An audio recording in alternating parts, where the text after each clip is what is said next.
disfrutar y amar lo que es. Si no amamos el momento presente, lo que vivimos, nos estamos perdiendo de la vida, porque lo único que existe es el aquí y el ahora. Ir a lo profundo de conocernos interiormente y permitir los vínculos más profundos. Aprender a recibir y aprender a dar, y hacerlo como una cuestión natural. El desafío de hoy es estar conectados con nuestro guía interno y escuchar las señales que nos dé para ver qué camino tenemos que tomar. Ahora, quiero recordarte que si esta noche oyes una sola frase que puedas usar para mejorar la calidad de tu vida, eso es fabuloso. No tienes por qué quedarte con todo lo que diga, no tienes por qué aceptar todo lo que diga, ni siquiera tienes que comprenderlo.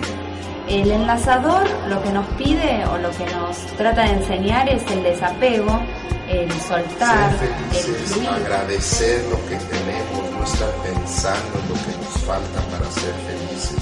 Siempre tenemos el control, siempre. Así que veamos qué podemos hacer. ¿Te das cuenta cómo se ordena esta danza de la realidad? Cómo todo es útil y todo a la larga termina ayudando al ser humano, aunque parezca mentira.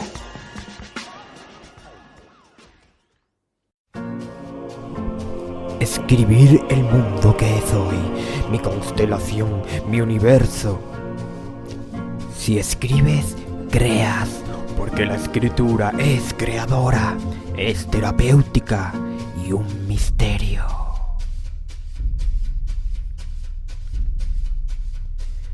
Es un camino para encontrarte y disfrutarte, haciendo inventario e invento. Es la aventura que nos lleva, como por obra de arte y magia, a ser lo que somos. Escríbete, eso está en la palma de tu mano. Tu destino no está escrito, tú lo escribes. Él está dentro de ti, porque eres un alma, una pluma estilográfica, y tu vida, tu conciencia, el papel donde escribes es tu plenitud. Recuérdate, recuerda escribir y ser la escritura sagrada que eres. Más allá de describirte, escríbete.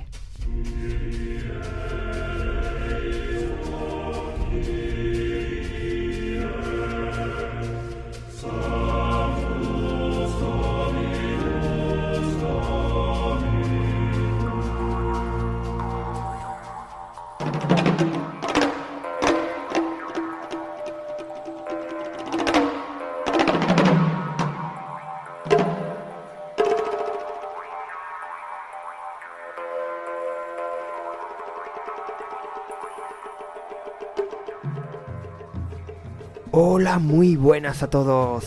Bienvenidos al Enlazador de Mundos. Mi nombre es Roberto Carlos Simium. Hoy en nuestro programa número 97 tenemos por tema escritura. Comenzaremos con un pequeño fragmento de audio del vídeo de Israel Pintor sobre la escritura. También tendremos las secciones Misterios de Oriente y Occidente con Secretos de la Escritura, la sección La Danza de la Hora con la escritura terapéutica de Silvia Adela Cohan, y la sección Psiques con La verdad solo se puede tolerar si la descubre uno mismo, Fritz Perls por Beatriz Portillo y Meili. Finalizaremos con la sección Cuentos para ti, la sabiduría esencial con La madera del sándalo por Omaira. Por último, despediré hablando del taller online presencial que imparto de escritura terapéutica. Comienza la aventura de ser lo que somos. ¿Alguna vez te has preguntado qué tan importante es la escritura para los seres humanos? ¿Qué tanto nos ha permitido crecer y desarrollarnos? La escritura ha llegado a ser algo tan elemental en nuestra vida y la usamos tan en automático, sin valorar realmente su trascendencia, que pasamos de ella o sobre ella sin más, cuando podríamos utilizarla en nuestro favor y en favor del resto de las personas del mundo. ¿Qué la hace tan importante? Mucho más importante de lo que normalmente pensamos.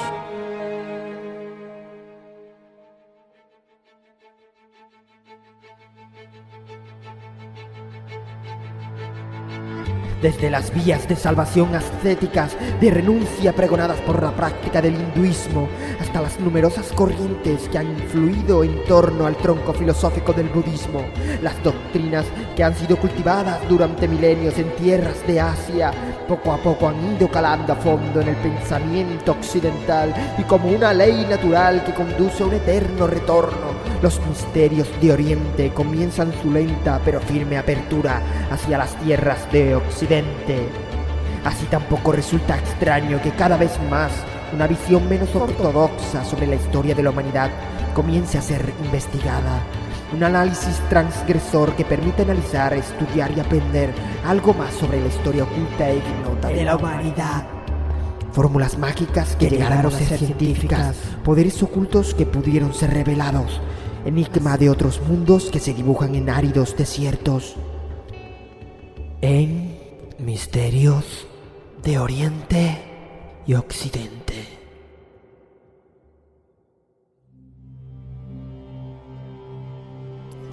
Secretos de la Escritura.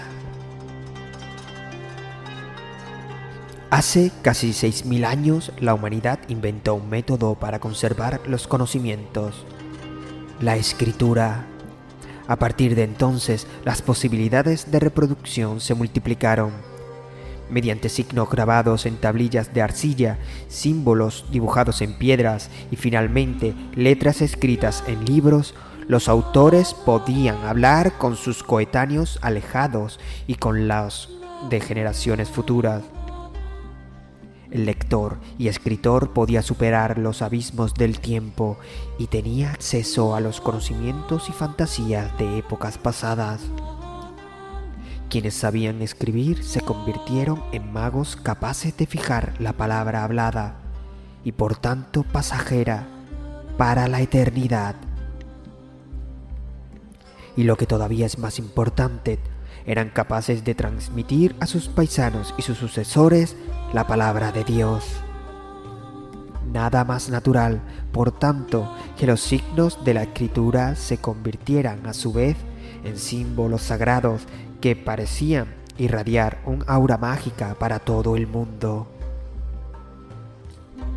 En algunas culturas se pensaba incluso que los signos de la escritura eran seres vivos capaces de atraer suerte o desgracia. Palabras de Dios. Fueron los griegos quienes llamaron jeroglíficos, que significa escritura sagrada, a los signos desconocidos que hallaron en las ruinas de los templos egipcios. Era sagrada porque solo la entendían los sacerdotes cultos. Cuando los egipcios idearon alrededor de 3000 a.C. uno de los sistemas de escritura más antiguos, crearon hasta 700 signos gráficos, palabras de Dios, que no se limitaban a transmitir información, ya que también era importante su disposición y su forma. El pueblo del Nilo pensaba que era posible despertar a la vida por arte de magia lo que reproducían los jeroglíficos. Por ejemplo, el signo del sonido Embe era un búho y por tanto se creía que este signo podía transformarse efectivamente en un ave y salir volando de la pared en que estaba escrito. La naturaleza mágica de los jeroglíficos dio pie a prácticas grotescas como la que se observa por ejemplo en la cámara mortuoria de la princesa Neferuta, hija del faraón Amenemhet III, 1842-1797 a.C., en cuyo sarcófago todos los símbolos de animales aparecen grabados con alguna amputación. A la víbora le faltaba la cola, al búho las patas. De este modo, los sacerdotes quisieron impedir que los animales abandonaran la inscripción, pues entonces el texto habría perdido su significado mágico. El libro divino. A un escribano egipcio le colocaron en la tumba los utensilios de escritura, ya que con ellos podría descubrir en el más allá todos los secretos mágicos del libro divino que había escrito el dios Tot, el que regaló la escritura jeroglífica a los humanos. De este modo se cerró el círculo, Por medio de los dioses, el ser humano se había apoderado de la palabra mágica oculta, pero los últimos misterios de la escritura quedaban reservados para el más allá. Invención genial. La escritura es el sistema básico de información de la sociedad moderna. Sin embargo, no se sabe quién tuvo por el año 1400 a.C. la genial idea de descomponer los sonidos de un idioma de tal manera que pudieran representarse por medio de letras. El antropólogo mexicano Iván Illich, 1926, de Cuernavaca, señala que el alfabeto semita septentrional representaba nada más aparecer de forma tan completa el universo de sonidos perceptibles que solo pudo ser inventado por una misma persona. Gracias a la posibilidad de la transcripción fonética, los israelitas superaron intelectualmente a la cultura egipcia. A partir de entonces, todo el mundo, y no solo los sacerdotes y magos, podían plasmar el discurso hablado en un texto escrito. Magia de las palabras. El poder mágico de los caracteres aparece en muchas culturas. En las traducciones griegas de la Biblia, Dios recibe el nombre de Alfa y Omega, porque la A es la primera letra y la O, la última del alfabeto, y por tanto ambas encerraban la totalidad de las letras, y con ellas todas las palabras, cosas o ideas que designaban. El libro judío Sefer Yerizat, libro de la creación, alrededor de 700 después de Cristo, que solo se transmitía en secreto, trata de las energías espirituales del alfabeto y afirma: cada letra está asociada con las ideas del universo. Este precepto sentó las bases de la magia verbal practicada por Agrippa von Nettelsheim, 1486-1535, un alquimista alemán que sostenía que todos los signos ortográficos coinciden con los cuerpos y fuerzas divinos y celestiales. Consideraba que los signos más sagrados eran los del hebreo, que según él podían liberar por la simple figura de sus letras las energías de los objetos que designan. Ritos y oráculos. Semejante efecto mágico religioso ya lo atribuían los sumerios, asentados en lo que hoy es Irak, a sus 2000 signos gráficos. Cuando estos inventaron hace 6000 años la escritura más antigua del mundo, utilizaban los signos para comunicarse directamente con los dioses, a quienes convocaban mediante escritos devotos. El pueblo maya en América Central, cuyo apogeo cultural se sitúa entre 600 y 800 después de Cristo, utilizaba al parecer sus jeroglíficos para comunicarse con el más allá. En la oscura cueva de Nag Tunich, en Guatemala, escribieron columnas de signos en las paredes para conferir fuerza y magia a sus ritos más secretos. Para las adivinaciones, los chinos ya empleaban hacia 1600 a.C. caracteres grabados en huesos. Al calentarlos al fuego, se desprendían astillas, pretendidamente por obra de los dioses, a partir de las cuales podían leer el futuro. La fascinación de los caracteres. La creencia en la magia de la escritura se ha mantenido de muchas formas hasta nuestros días. Los judíos escriben sus rogativas en hojas de papel que colocan en las rendijas de las paredes de las ruinas del Templo de Jerusalén para que Dios pueda leerlas. Los nombres de personas grabados en alianzas o colgantes conjuran por todas partes la fidelidad de los amados. Las cartas, bola de nieve, contienen una maldición para quien no reproduzca su contenido y lo reenvíe. Por Año Nuevo, en algunos países asiáticos se escriben horóscopos de la buena suerte en pequeños trozos de papel y se regalan. Y estudiosos, como el profesor Eli Rips de Israel, sospechan que la Biblia encierra un código secreto divino que podrá descifrarse con ayuda del ordenador y anunciar a la humanidad su futuro. La magia que encierran y que pretendidamente ejercen los caracteres no parece haber perdido ni un ápice de su fascinación, ni siquiera en la era de Internet.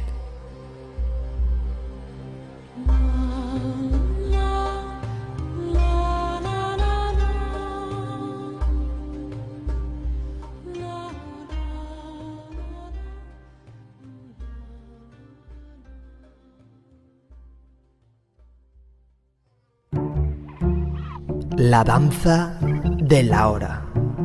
Sumérgete en ti y ahora.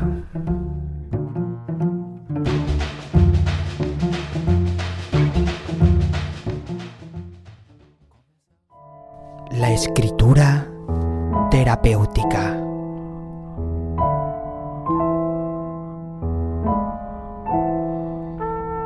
Escribimos porque algunas cosas solo podemos pensarlas mientras lo hacemos. ¿Desde dónde se escribe?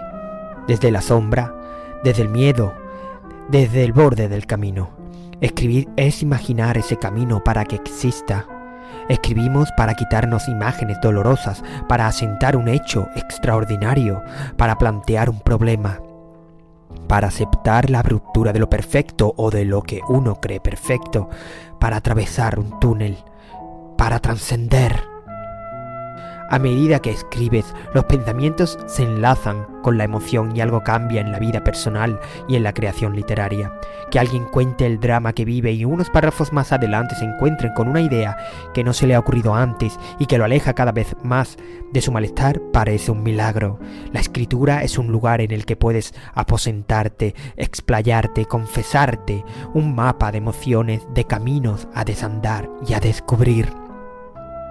Es también un barco que te lleva. Tú decides el rumbo.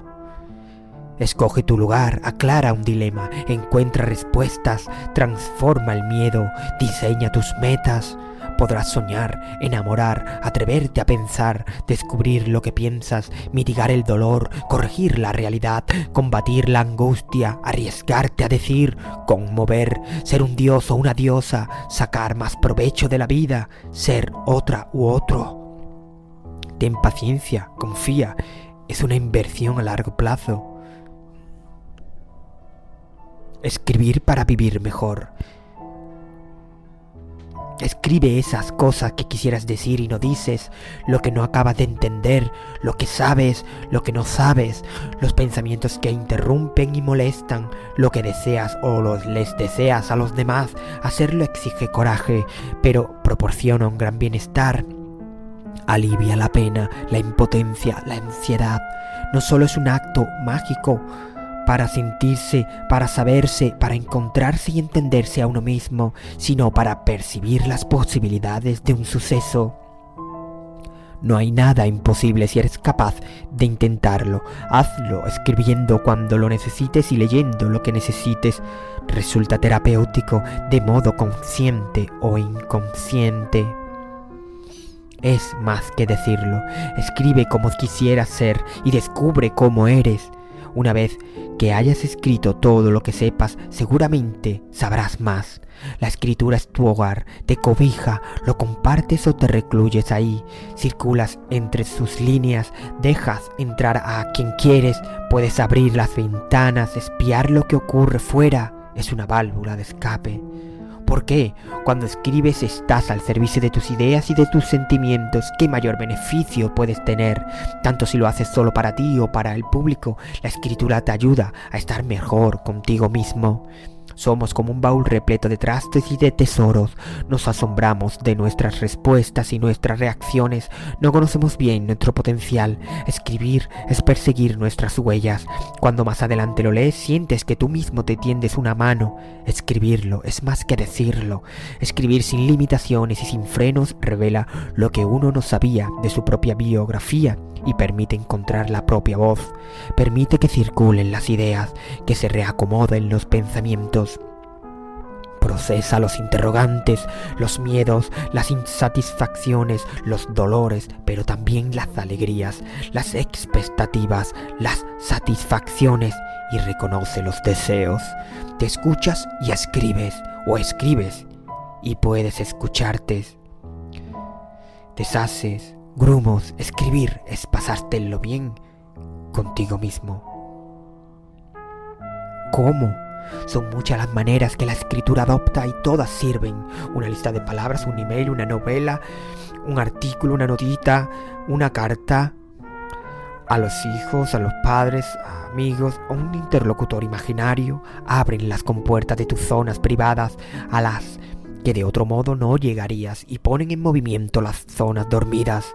para ti como espacio para el beneficio personal, para el público como territorio de la creación literaria de una novela, un relato breve, un poema, un ensayo. Por consiguiente, apunta a los estímulos internos y externos, sigue buscando entre las palabras, incluso con la certidumbre de no encontrar respuesta. A medida que escribas podrás entender lo que ha pasado, aclarar las razones de tus pensamientos y de tus sentimientos, sentirte más fortalecido y en consecuencia con menos angustia. Como reflector de la sombra a la luz, me escribo, una palabra sigue a otra, las dejo aflorar, atenta a lo que me dicen, de eso se trata, me entiendo a mí misma escribiendo, la escritura como reflector, muchos hitos que configuran el mapa de nuestra historia personal quedarían en la sombra para siempre si no hiciéramos el esfuerzo de sacarlos a la luz, un repaso a las capas de nuestra biografía cubierta de primos, paseos, enamorados, infieles, rechazos, malentendidos, permite transitar por zonas a veces dolorosas, enfrentarlas, buscarles una función, admitirlas y enfocarlas desde otro ángulo. Si te comparases con un edificio, este sería un camino hacia la reconstrucción de las zonas dañadas que pone en riesgo, en peligro la estabilidad del edificio. En suma, escribir exorciza los demonios y revitaliza las ideas y el corazón. Capta lo fugaz de la vida, eso que de otro modo no percibirías, el acogedor espacio de la página. Entonces, con distintos objetivos, explayarse en el texto es un acto de vida. Un escritor concentra en el texto buena parte de lo que le sucede. Sé de mucha gente que, una vez que empieza a registrarlo en su libreta para sí misma, ya no deja de hacerlo. En este sentido, las funciones liberadoras que otorga la escritura son varias. Contacta con un espacio de confianza, la página o la pantalla, conecta con el estado emocional, permite descargar tensiones, etc. Experimenta y crea soluciones originales, actúa como espacio para aclarar los pensamientos, escribiendo los sistematizamos.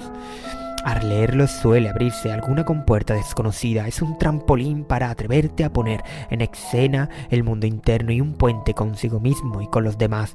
Permite verse como en un espejo y comprenderse a uno mismo. Es parecido a soñar, ofrece una revelación, el descubrimiento de algo que permaneció oculto y que aflora durante o al final del proceso.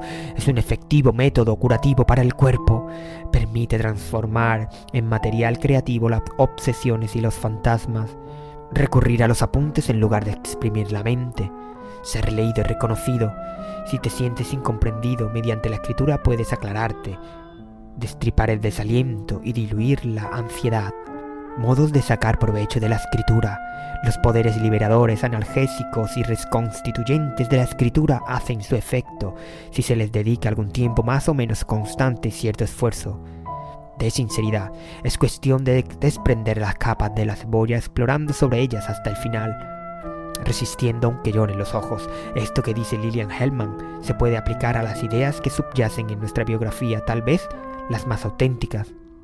Escribe para indagar en ti, lo que te pasa, lo que sientes, lo que deseas. Escribe lo que te ocurre para reflexionar y encontrar una solución o al menos una salida. Escribe los pensamientos negativos para que pierdan fuerza y puedas distanciarlos de ti. Escribe sobre lo que te hace daño y también sobre lo que no te hace daño. Escribe sobre cosas con las que sueñas. Escribe como si fueras un compendio o una cantera de alegrías, de tristezas, de conciertos y desconciertos, de pasiones y tormentos. Escribe con el foco puesto en lo que te guste. Un amigo me comenta que su ciudad ha cambiado para peor, pero él se abstrae y mira lo mejor, el cielo, los árboles, una esquina o un rincón determinados. Esta es la clave, enfocar solo lo que a uno le gusta. Escribe para mover los hechos del lugar y activar tu innato potencial creativo. Decide si lo haces como necesidad, para conocerte más, para mejorar tu calidad de vida, como pasatiempo, para alimentar tu vocación de escritor. El trabajo consiste en estar receptivo en lugar de permanecer inerte. Atrapa una frase, evita que se desvanezca como tantas otras frases que pasan por la conciencia. Permanece abierto a lo que tu voz pueda expresar de improviso, no la censures. Para que las cosas cambien debes sincerarte con lo que sientes. Puede que duela, pero es como toda herida, con la ayuda del tiempo cicatriza. En lugar de desesperarte porque no sabes bien cuál es tu lugar en el mundo, espera a que las palabras te hablen. Entonces lo sabrás. La convicción de querer decirlo por escrito y la necesidad imperiosa de hacerlo permiten contactar con los puntos más oscuros, más inalcanzables de la mente. y en consecuencia algo se ilumina o se transforma en uno.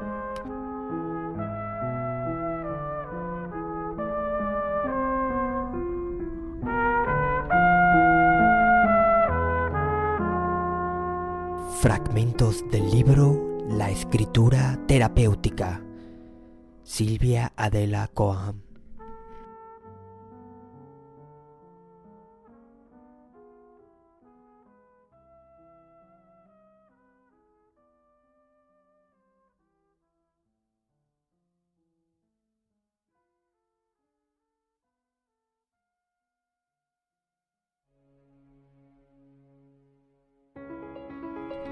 Psiques. Psicología para caminar la plenitud.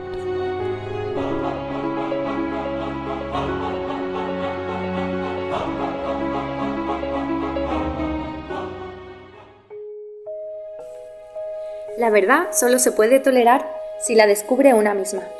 Fritz Perls. En el siglo XVIII, el filósofo alemán Immanuel Kant revolucionó el pensamiento acerca del mundo al señalar que nunca podemos conocer realmente lo que hay fuera de nosotros mismos, pues nuestro conocimiento no se puede rebasar las limitaciones de la mente y de los sentidos. No sabemos cómo son las cosas en sí, sino solo cómo las experimentamos. Esta idea constituye la base de la terapia Gestalt, uno de cuyos principios fundamentales es que la complejidad de la experiencia humana, con sus traumas y tragedias, inspiraciones, pasiones y su gama casi infinita de posibilidades, está codificada por las lentes individuales, a través de las que la vemos. No asimilamos automáticamente todos los sonidos, sentimientos e imágenes del mundo. Escudriñamos y seleccionamos solo unos pocos. Según Fritz Perls, uno de los fundadores de la terapia gestálgica, esto supone que nuestro sentido de la realidad personal se forma a través de nuestra percepción, a través del modo en que vemos nuestras experiencias, no los acontecimientos mismos. Con todo esto es fácil olvidarlo o incluso no darse cuenta.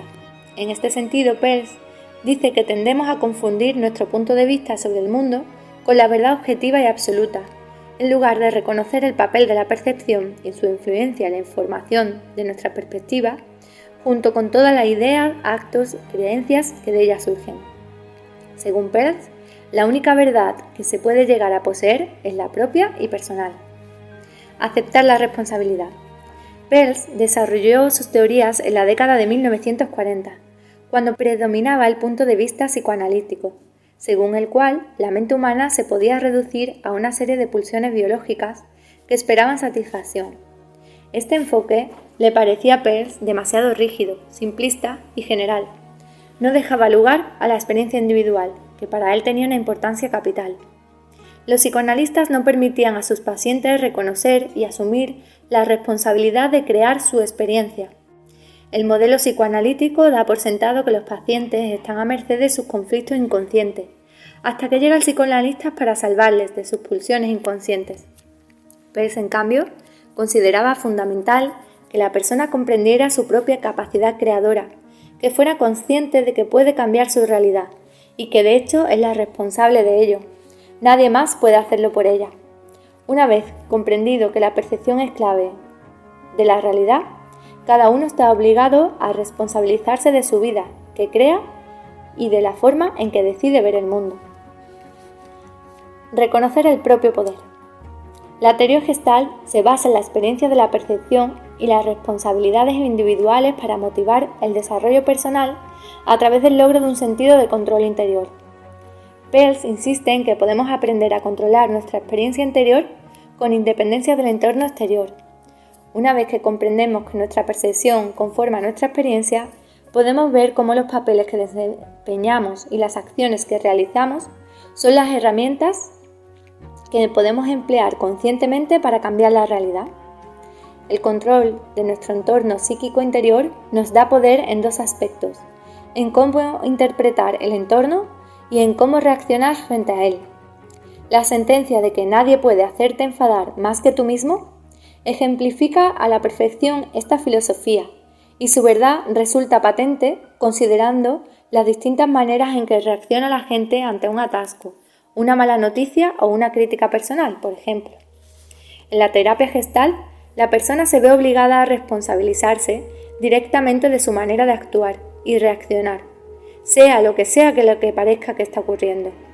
A esta capacidad de conservar la estabilidad emocional con independencia del entorno, Peirce la denomina homeostasis, término usado en la biología para referirse al mantenimiento de la estabilidad física de un organismo. Implica un sutil equilibrio de los sistemas diversos, y así es como la psicología de la Gestalt concibe la mente. La terapia gestálgica busca modos de equilibrar la mente mediante los pensamientos, sentimientos y percepciones que conforman la experiencia humana, y concibe a la persona holísticamente, es decir, atendiendo al todo más que a las partes. Peirce entendía que su tarea consistía en ayudar a los pacientes a cultivar la conciencia del poder de sus percepciones y del modo en que configura la realidad, o aquello que llamamos realidad. Así sus pacientes adquirían la capacidad de asumir el control de la configuración de su paisaje interior. Al hacerse responsables de su percepción de la realidad, podían crear la realidad que deseaban. Peirce ayudaba a sus pacientes a lograr esto enseñándoles los procesos integrales de la terapia Gestalt. El primero y más importante de ellos es aprender a cultivar la conciencia y centrar dicha conciencia en los sentimientos del momento presente. Esto permite al individuo experimentar directamente sus sentimientos y la realidad percibida en ese momento actual. Tal capacidad de estar en el aquí y el ahora es crucial en el proceso de la Gestalt. Se trata de una conciencia emocional aguda y es la base para comprender cómo creamos y reaccionamos cada uno ante nuestro entorno. Ofrece un amplio camino para conocer la manera en que nos experimentamos a nosotros mismos y al medio. Como herramienta de desarrollo personal, la capacidad de conectar con sentimientos auténticos, pensamientos y emociones verdaderas es más importante para Peirce que las explicaciones psicológicas o el feedback analítico de otras formas de terapia. El porqué de la conducta le interesa poco a Peirce. Lo importante para él es el cómo y el qué. Esta devaluación de la necesidad de averiguar el porqué y el cambio en la atribución de la responsabilidad del analista al paciente conllevaron a un profundo cambio en la relación entre uno y otro. Si en enfoques terapéuticos anteriores el terapeuta manejaba al paciente para llevarle hacia un objetivo terapéutico, el enfoque de la Gestalt se caracteriza por una relación cálida y empática entre terapeuta y paciente, quienes trabajan como socios para lograr el objetivo. El terapeuta es dinámico, pero no dirige al paciente. La terapia Gestalt de Peirce fue posteriormente la base del enfoque humanístico centrado en la persona, de Carl Rogers. Un yo autónomo. Otro aspecto del método de la Gestalt tiene que ver con el empleo del lenguaje, una herramienta esencial que se da a los pacientes para aumentar su conciencia de sí, y consiste en indicarles que observen y cambien el uso de la palabra yo al hablar. Peirce afirma que para hacernos responsables de nuestra realidad, debemos tomar la conciencia del modo en que usamos el lenguaje. Así, por ejemplo, con el simple cambio de no puedo a no quiero, queda claro que estoy optando. Esto ayuda también a establecer quién es dueño del sentimiento. Las emociones surgen dentro de mí y a mí me pertenecen. No puedo culpar a otra persona por ellas. Otro ejemplo de cambio en el lenguaje consiste en sustituir la palabra debería por la palabra quiero, como en debería irme ya por quiero irme ya, que me sirve también para revelar el elemento de la elección. En cuanto a la escritura, es igualmente un componente terapéutico. Cuando escribimos, lo que hacemos es estructurar mejor los pensamientos, lo cual facilita que podamos ir identificando todas las emociones y las limitaciones que tenemos. Si no las hubiéramos escrito, quizá nunca las hubiéramos pasado a la conciencia. ¿En qué se concreta el vínculo entre la escritura y la terapia Gestalt? A lo largo de los talleres que he organizado y impartido hasta ahora, me he dado cuenta de que la escritura facilita tres actitudes, que son los tres pilares o fundamentos de la terapia Gestalt: presencia, conciencia y responsabilidad. Es decir que la escritura facilita estar presentes. Mientras escribimos no podemos hacer otra cosa. Se hace necesario estar, ya que no podemos tener la cabeza en otro sitio que no sean los contenidos o pensamientos que estamos escribiendo. La escritura facilita tomar conciencia de lo que sea que estamos escribiendo. El hecho de escribirlo permite organizar y clarificar la información que a veces pulula confusa por nuestra mente. En cualquier caso, cuando escribimos, nos abrimos a posibles descubrimientos íntimos, a nuevas sensaciones o sentimientos o a aspectos que estaban apagados inconscientemente. La escritura facilita responsabilizarnos de lo que descubrimos que somos, hacemos y sentimos. Si no hay conciencia, no hay responsabilidad. Una vez tomamos conciencia de ello, podemos ocuparnos de ello, detenernos a encontrar de qué manera lo resolvemos, decidir cómo lo gestionamos y accionar. saludterapia.com. A medida que aprendemos a asumir la responsabilidad de nuestra experiencia, dice Peirce, desarrollamos un yo auténtico y libre de influencias sociales.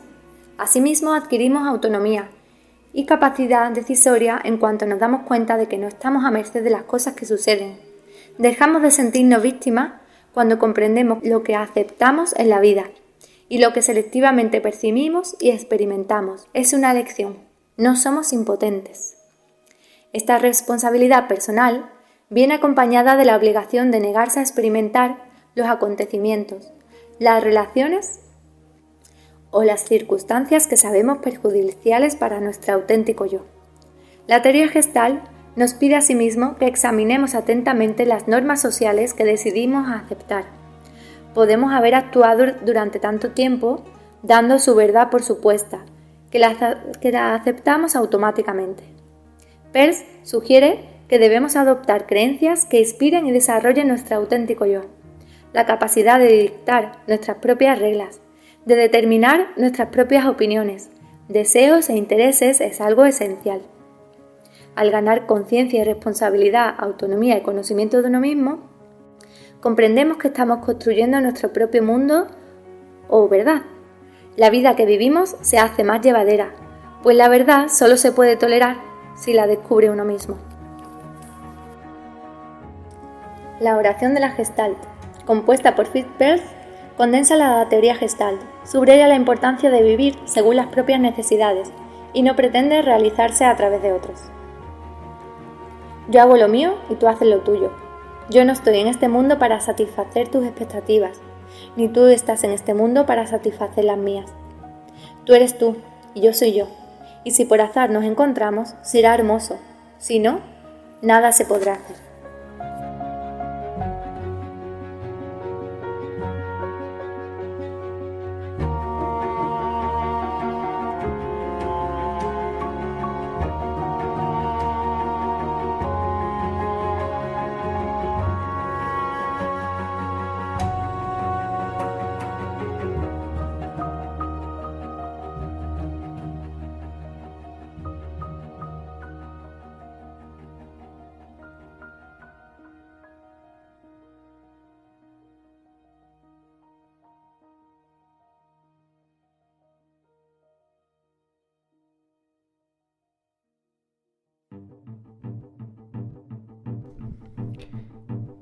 Sin tiritar, toco la tarima y me encanta. Canto con tinta o grafito. Este es mi granito, amo la Pachamama. Tarántulas no tientan mi trastienda. Trastoco con tanta contienda la tristeza. Percusionista en los momentos lentos de silencio. No me entero del tedio con tanto ritmo y remedio. Mi taburete tamborilero no tambalea. Titiritero de títulos, así recapitulo mis capítulos. Gesticulo contento, mi aliento no pide sustituto. Tengo los atributos repletos, toca tocar el momento. Este karate es un disparate con tal de catarte en instante como debe. Ser acicate, cálate, tócate y sonríete. Te convertiste en el jinete que galopa sin estar triste. Te vestiste libre y revestiste sin despiste el corazón percusionista.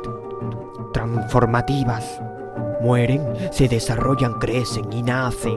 Quien mal empieza, mucho mejor puede acabar. Si se cruza gato negro, se caiga la baba de admiración. A 4 días buenos, sigue en tu línea. Las desgracias nunca vienen sin lecciones. Mujer de lunares, constelación hermosa. Quien ve Romero y no lo coge, que no tiemble. En martes, si quieres cásate, y si quieres embárcate. Ave de mal agüero, a tu lado sin miedo. Si pasas por debajo de escalera, puedes enamorar y amar sin penas. A espejo roto, 7 años repelentes, solo si quieres en tu mente. Un espejo roto no admite más remedio que comprar otro. Abre paraguas dentro de casa, si más feliz, luego descansas. Si derramas sal o tiras salero, sal y demuestra que no se acaba tu salero. Si bostezas, el diablo no se cuela.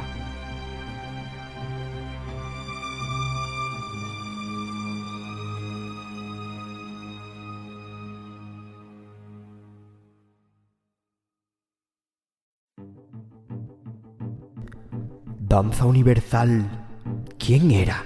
Era ella, dibujando con sus manos milagros en el aire. Era pintura compuesta de aire. Era la danza de la realidad infinita, la música celestial y todos los astros y el vacío lleno de creación. ¿Dónde estaba? Estaba dentro de mi corazón. La sentía danzar. Despacio caíamos al precipicio maravilloso del instante. Estábamos donde está ese instante impensable que no se arruga ante el tiempo, con la valentía de la eternidad. Nos sumergíamos en lo incomprensible sin miedo a no entender. Vivíamos la danza del cosmos desde nuestro centro. ¿Qué hacía? Se movía descomplejando su alma, se insinuaba ante el universo, sabía que lo hacía ante sí misma, ante mí, pero era el inconsciente y yo quien danzaba con ella. Ella se dejaba convivir con la magia del movimiento, la belleza surgía de cada rincón de su cuerpo, la aurora boreal humana se observa con los ojos de lo inexplicable. Ella contoneaba la tierra donde vive, donde realiza su espíritu la obra universal de vivir. ¿Qué dijo? Dijo sin palabras que ella no era solo humanidad. Ese es un tipo de vida material como lo es la misma agua o el mismo viento. Las flores, las estrellas se aman, el viento y el ave. Nuestro incógnito y maravilloso organismo es aire, flor, pájaro. Nuestra esencia escapa al raciocinio del humano de a pie y negocio vano. El amor es la energía que habla sin palabras con cualquier vida. Somos el todo de una experiencia inaudita para el que no se conoce. Asimismo, somos la supremacía del cosmos que muere, se desarrolla, crece, nace una y otra vez. Pero la razón nos ata al miedo, a lo perecedero de no vivir acorde a lo que somos y a lo sublime del instante mágico. ¿Qué le contestó la gente? ¡Está loca! Solo contestó la gente que aún no conoce la locura que es ella misma y la locura divina que mueve el universo. La cordura artificial es la atadura de la norma pormenorizadora de los seres defraudados, de quien no conoce cuál es su circunstancia dentro del espacio y tiempo eterno. El amor y la conciencia vuelven locas a las personas, demasiado cuerdas son quienes necesitan de ambas. Un enamorado de la vida.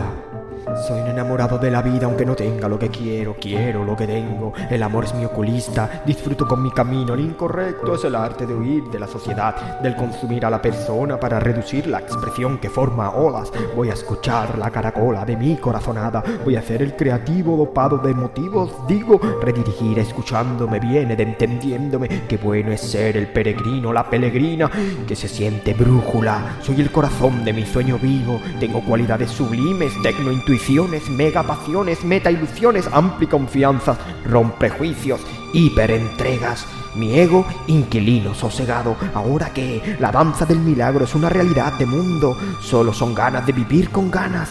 La vida es pura aventura cuando lo correcto es tu sana travesura. Céntrate en tu mar de presente, escucha el aire favorable.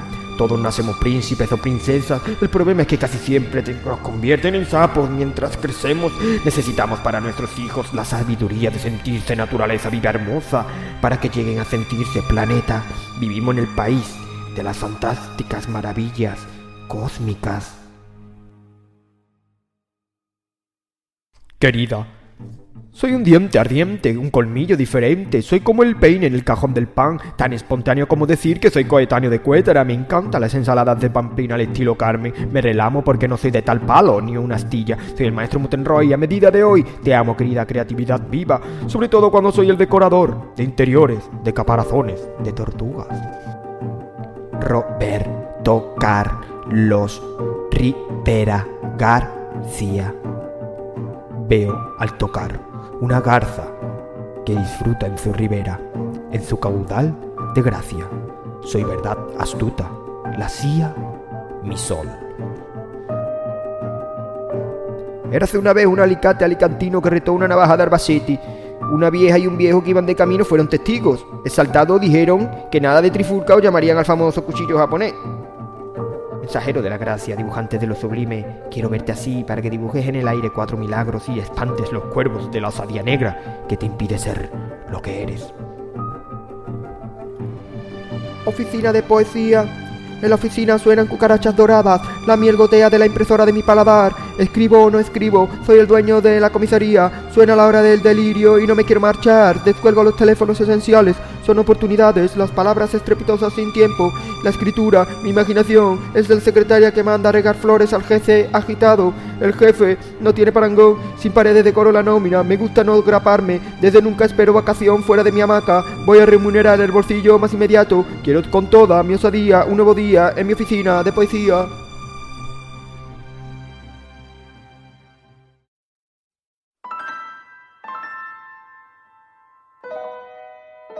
Cuentos para ti.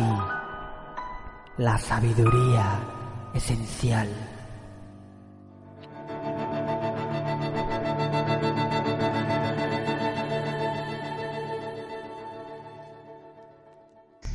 La madera de sándalo. Un hombre que vivía en un país donde no existían árboles de sándalo llevaba tiempo obsesionado por conocer aquella preciosa y aromática madera, ya que mucha gente le había contado maravillas acerca de su exótico aroma. Para satisfacer su propósito, consultó con su maestro, el cual se limitó a regalarle un lápiz. Un poco decepcionado, el hombre decidió escribir a todos sus amigos y solicitarles un trozo de la anhelada madera. Pensó que alguno tendría la bondad de enviársela. Así comenzó a escribir cartas y cartas durante varios días, siempre con el mismo ruego: por favor, enviadme madera de sándalo. Escribió una carta tras otra, pero no obtenía contestación. Sin embargo, un día, de súbito, mientras estaba ante el papel pensativo, mordisqueó el lápiz con el que tantas cartas escribiera, y de repente percibió un dulce perfume. Fue entonces cuando se dio cuenta de que siempre lo había tenido en sus manos. El perfume que le embriagaba surgía del corazón de su propio lápiz de sándalo.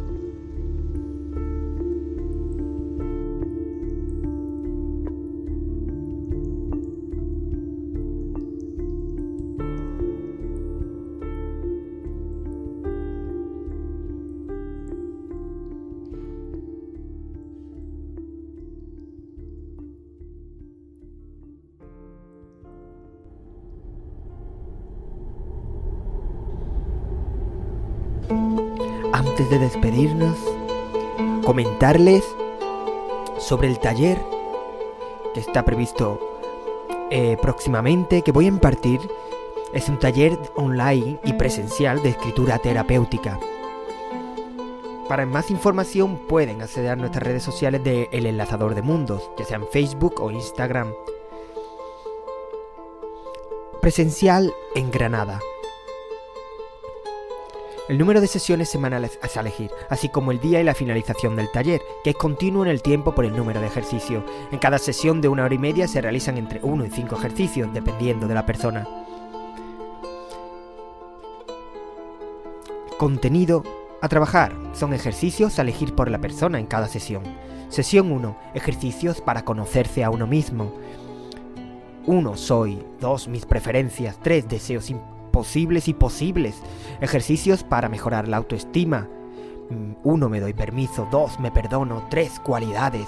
4. El medicamento. Ejercicios para superar problemas concretos. 1. Sin problemas. 2. Soluciones. 3. Mi sueño. Ejercicios para mejorar las relaciones. 1. ¿Quién va conmigo? 2. Tomando conciencia del otro. 3. Si yo fuera tú. Empatías. 4. Es mi juicio. 5. Mis mejores deseos. Y ejercicios para la alegría de vivir. 1. Es una fiesta. 2. A mi alrededor. 3. ¿Dónde está la belleza? Mi satisfacción. Mis privilegios 4 y 5. El taller es online. Pueden informarse más en las redes sociales. También, como se decía, se realiza el taller de forma presencial, en grupo, en Granada, en la Casa Hogar de Artistas El Mirador de Akasha. Taller impartido por Roberto Carlos Rivera García, psicólogo técnico en realización de espectáculos y audiovisual. Para más información, @simihunrc en las redes sociales. No quería irme sin comentar este taller, y si quedan interesados, contacten. Un gran abrazo, enlazador.